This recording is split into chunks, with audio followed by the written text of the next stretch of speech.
Hi అండి, నేను మీ కుమార్ని. పన్నీర్ బుర్జీ చేశానండి. ఇలా ఒకసారి ట్రై చేయండి. కప్పు పెరుగు తీసుకొని సాల్టు, పసుపు, కారం, ధనియాల పొడి, గరం మసాలా, జీలకర్ర పొడి, కొంచెం కసూరి మేతి వేసి మొత్తం కలుపుకోవాలి. కలుపుకొని పక్కన పెట్టుకోవాలి. అల్లం కొంచెం, ఎల్లుల్లిపాయలు కొన్ని, 2 పచ్చిమిర్చి వేసి కచ్చాపిచ్చా దంచుకోవాలి. దంచుకొని పక్కన పెట్టుకొని కడాయి పెట్టి 2 స్పూన్లు ఆయిల్ పోసుకొని శనగపిండి 2 స్పూన్లు వేసి సిమ్లో పెట్టి వేపుకోవాలి. కొంచెం జీలకర్ర, ఒక ఉల్లిపాయ సన్నగా తరుముకొని కచ్చాపిచ్చా దంచిన పేస్ట్ వేసుకొని ఒక టమాటా మిక్సీ పట్టుకున్నాను. ఇలాగా మిక్సీ పట్టుకొని ఉల్లిపాయలు వేగాక ఈ టమాటా ప్యూరీ వేసుకోవాలి.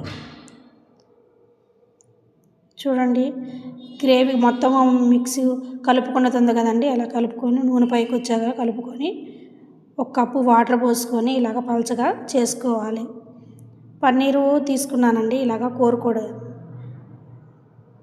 కోరుకొని ఇందులో యాడ్ చేసుకోవాలి. చూడండి, నూనె పైకి వచ్చేసింది. అందులో కొత్తిమీర, కసూరి మేతి వేసుకుంటే సింపుల్ అండి.